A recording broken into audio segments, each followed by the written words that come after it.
Well, the starting fluid technique did not work, so I had to take the rim and tire off. I gotta go take it to a friend of mine that has a bead blaster. See if I can get this to hold air. And yeah, this is a tubeless rim, so someone has changed it in the past. One of the studs are broken off, but that I can change and fix that. But what's fascinating is all the lug nuts came off, no problem. This is another reason why I like old vehicles like this, back when they were made with real steel, you know. Besides the normal surface rust, just like Stinky Pete, like you see the exposed metal on the tailgate, it will get surface rust to protect itself, just like how if you got like road rash, it would scab over and then heal. This is the same idea, it just scabs over and doesn't get any worse. But you can see this is mainly just dirt and mud that's on it there, not rust. I was going through some old tires piled up around here. I found a tire that still holds air. It's up and running, trying to build up air pressure right now so I can try to drive it up to my house. I mean up to my shop, you know. I only have, what, maybe a 1/10 of a mile or 2/10 of a mile to go. Yeah, it hasn't been on the road since 2008. Yeah, definitely about 15 years sitting here. Well, it ran just long enough to get it up here. I shut it off as soon as the overheat alarm went off, but I just made it. But it actually drove pretty darn good. Transmission shifted practically perfectly. I didn't feel any really bad vibrations or anything. It was putting out a little bit of black smoke out the exhaust, but that's just probably because it just hasn't been running for so long. It probably just needs a new air filter so it can breathe better. You know, it's getting more fuel, not enough air type deal. Well, maybe later I'll see about putting a turbo kit on it, but we'll see how it goes later on. So what I'm going to do with the inside of this bus, I'll talk a little bit about it. I was just taking some measurements, but I'm definitely not going to skin it and put insulation in because this already has it. So like most school buses are not insulated between this inner sheet metal and the outer sheet metal. But if you look at this vent here, it already has about 1 inch of insulation between the layers. And so far that's the whole thing, which is great, you know, it already feels warmer in here than it does outside, you know. So far what I can understand about this bus, why it's insulated compared to the other buses are usually not, is because this one is from up north, you know, like upstate New York. So between the insulation and then like when you plug it in, it's hooked up to, it has 2 heaters on the transmission pan, 2 oil heaters, 2 block heaters, also a circulating pump right there to circulate coolant through the system. There's another circulating pump right there too, but that one is hooked up to 120 volt. That one is 12 volt over there.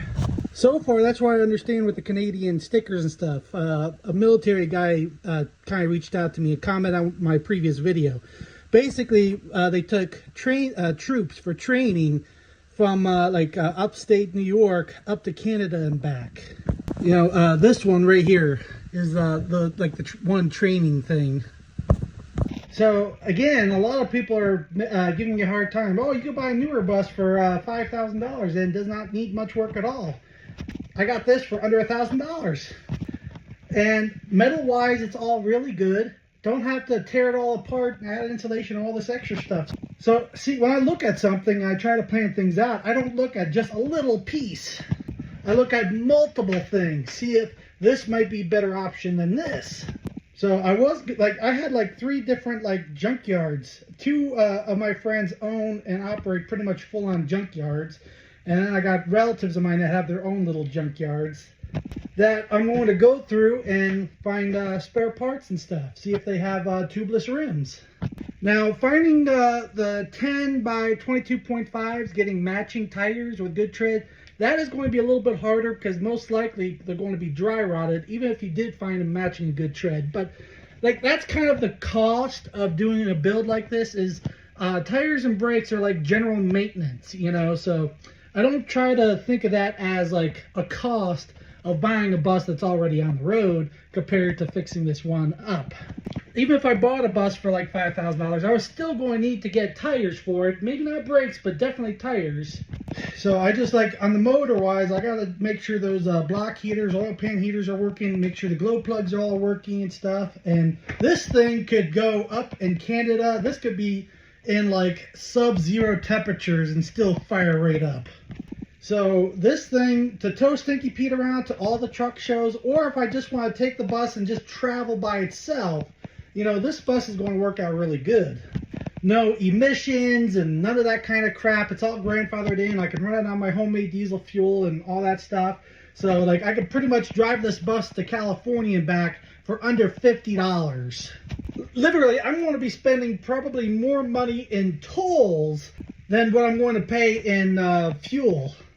Oh, and another thing I'm going to be doing with this bus, in case it did break down, I'm going to be putting a tow bar on the front of this thing. They make like military heavy-duty tow bars to tow like 5-ton trucks and things like that with a pedal hook. So I'm going to try to get either make my own tow bar or get one of those with the brackets that mount to the frame. That way, if this bus did break down, so any kind of like Class B truck with a pintle hook can tow this thing no problem. I'll also have airlines also to hook up.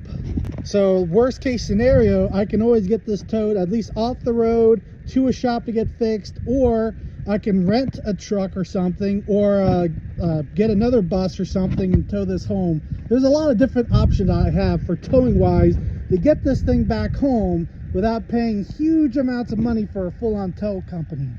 Or, you know, go come home with Stinky Pete, put a pull the motor or trans out of like one of the other buses my cousins, my relatives have, go back out and just swap the motor and trans out in the parking lot. You know, that's also the other option. So yeah, I like to think outside the box. And then also, once the bus is all put together and everything is working good and everything is like reliable, like I know like nothing is going to go bad on it, I'm also going to put a solar array on the roof of that bus. So what, 20 feet long by 7.5 foot wide. I believe you could do 8 sorry, I'm trying to do the math in my head. I think it was 8 500 watt solar panels. I think there were 400 or 450 or 5. I'm pretty sure there were 500 watt solar panels, and I believe I could fit 8 of them on the top of that bus. 2 wide, 8 long, if I remember correctly. Of course, they'll just tie into the little controller, like solar panel controller that's rated for, I believe it was 150 amps. And then that will hook up to the battery bank and stuff like that. So a lot of my power will be coming from either the bus that's running to and from the shows. I'll charge up the batteries and things like that. Also, the solar panels and batteries and stuff should keep up with most of that stuff. And then, of course, I have a little like standby generator in case I need a little bit extra.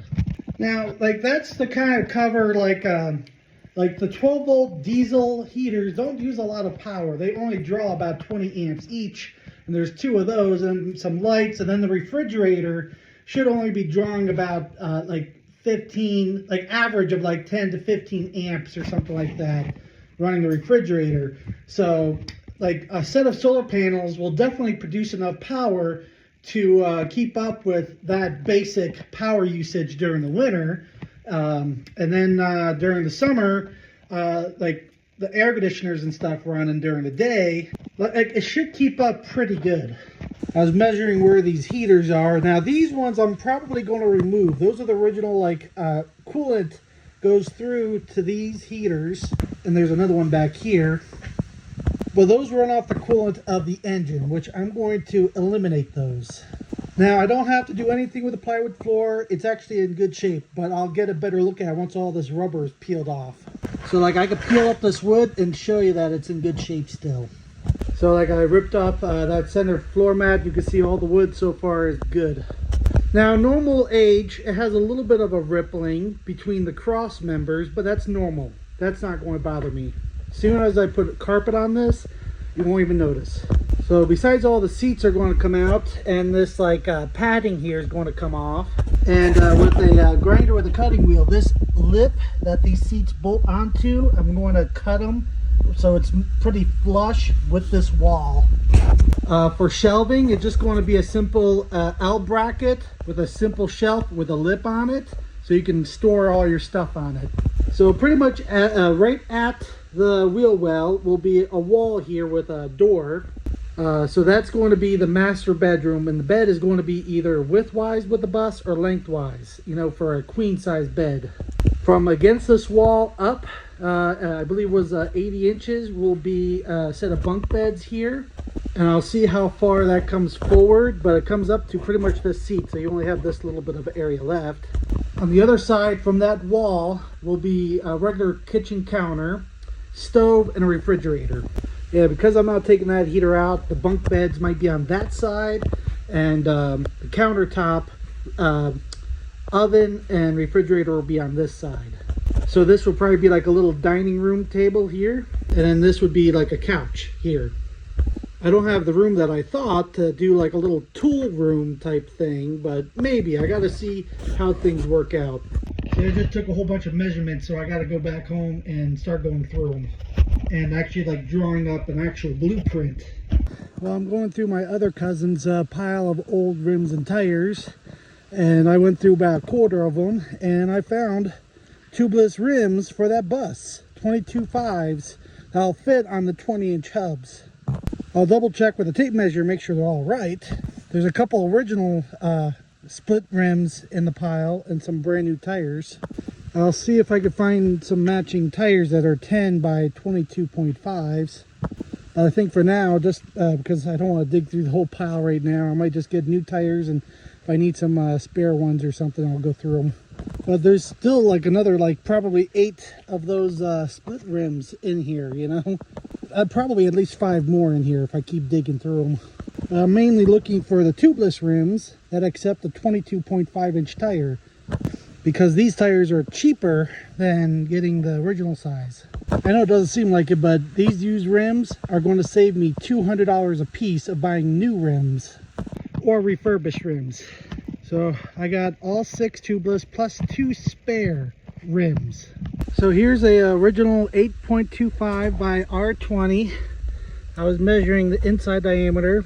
You know, it's a little over 16 inches. It's like 17 and a half.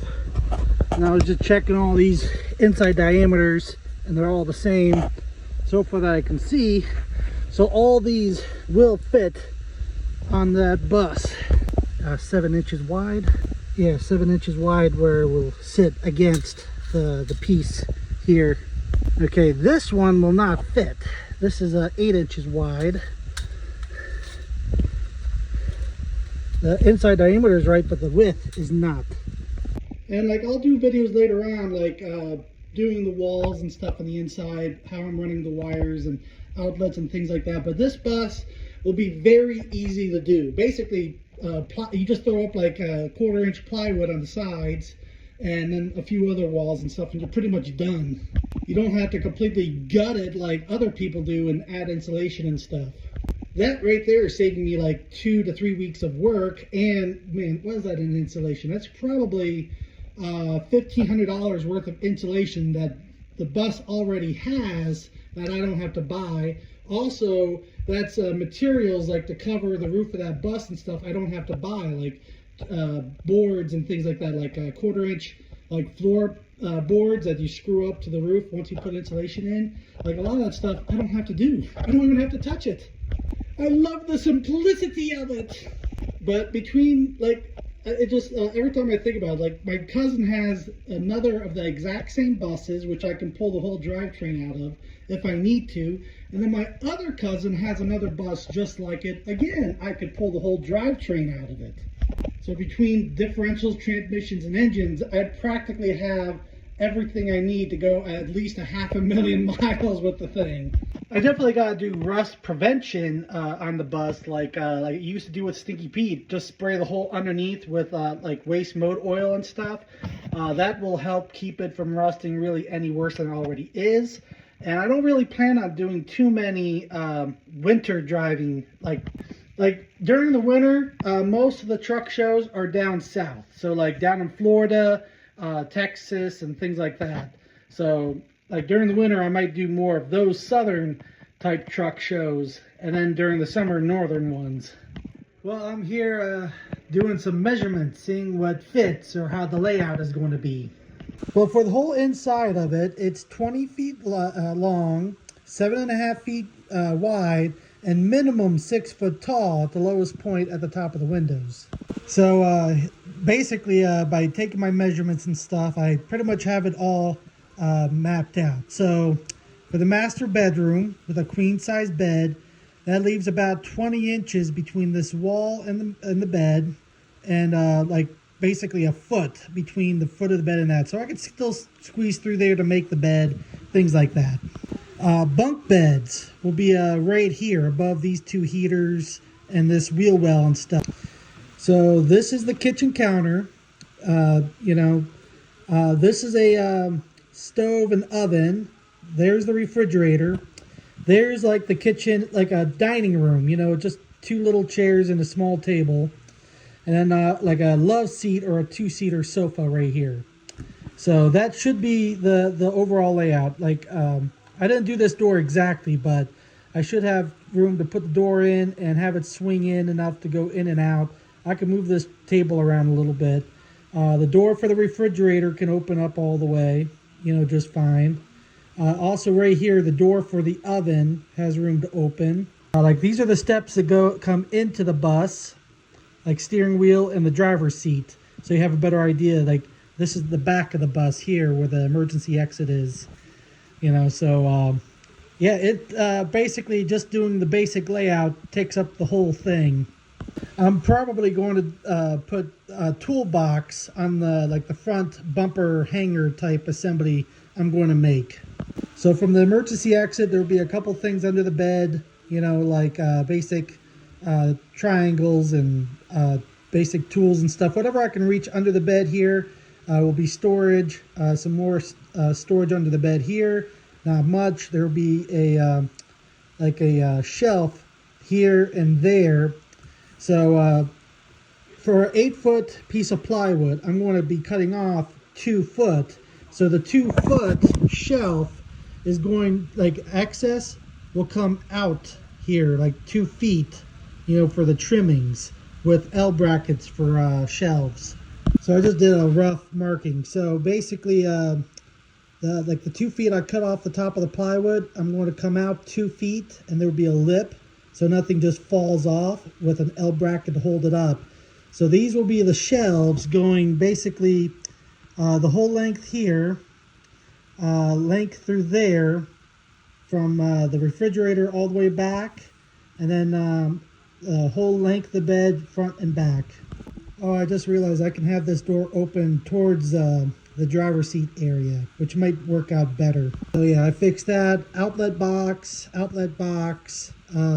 Right here, there'll be 2 outlet boxes here once the counter is put in.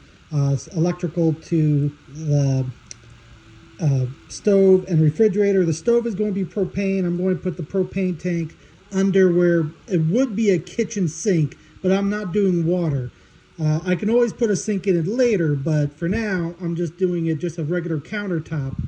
But you go into basically right there, you go in under the sink there, the cabinets open up, and there'll be a 20-pound propane tank or 2 to run a propane gas stove. It's only 20 inches wide. It's a small stove. So the 5,000 watt power inverter I'll put over here on the wall next to the driver's seat. With some, basically all my controls and stuff here to switch from the generator 120 to the power inverter, solar panel hookup and stuff. All that should be right. I got plenty of room here behind the window to mount that stuff on the wall. Now for the outside, I don't have it to scale, but basically driver's side generator box, which I have a RV generator in the shed. That should fit in a box here. It's gasoline, but I'll run a fuel line to a rack on the front bumper with a 6-gallon boat can.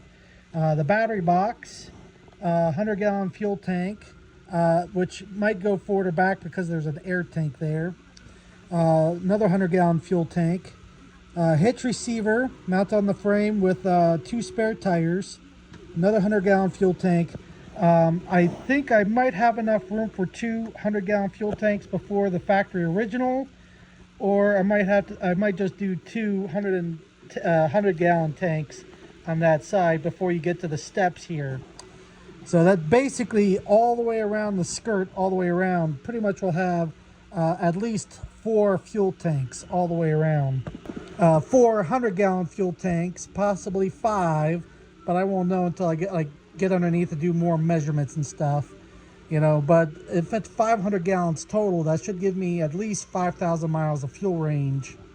So worst case scenario, to drive to California back, I might have to stop and get 100 gallons to make it back.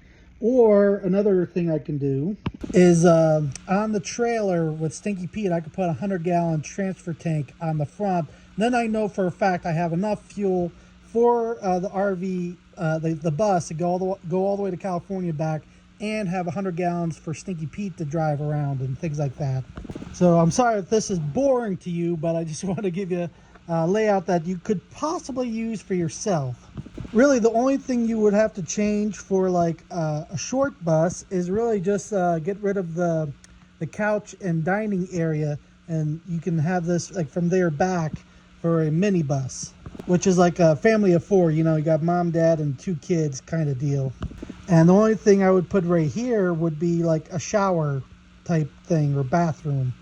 But you can see I'm not doing running water or septic or bathroom or anything because I'm keeping this simple.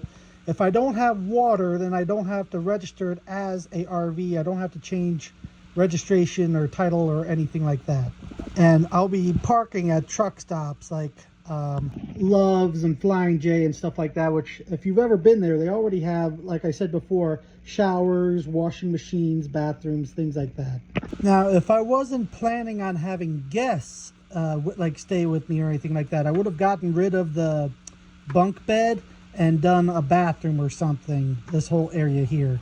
I would have moved these heaters and put the shower here, kind of like a raised toilet, and run the plumbing and stuff. So like right here in front of the spare tire between the frame rails would be your septic tank. And then like probably right here on the inside of the frame, both sides would be water tanks. And basically I would run a gas line from the propane to it so you have hot water on demand. But keep in mind, I can always take this bunk bed out and do that. You know, I can always take this countertop off, put the countertop with the sink. You know, I can always run the water lines and gas lines underneath, and I can always do that later if I decide to do it.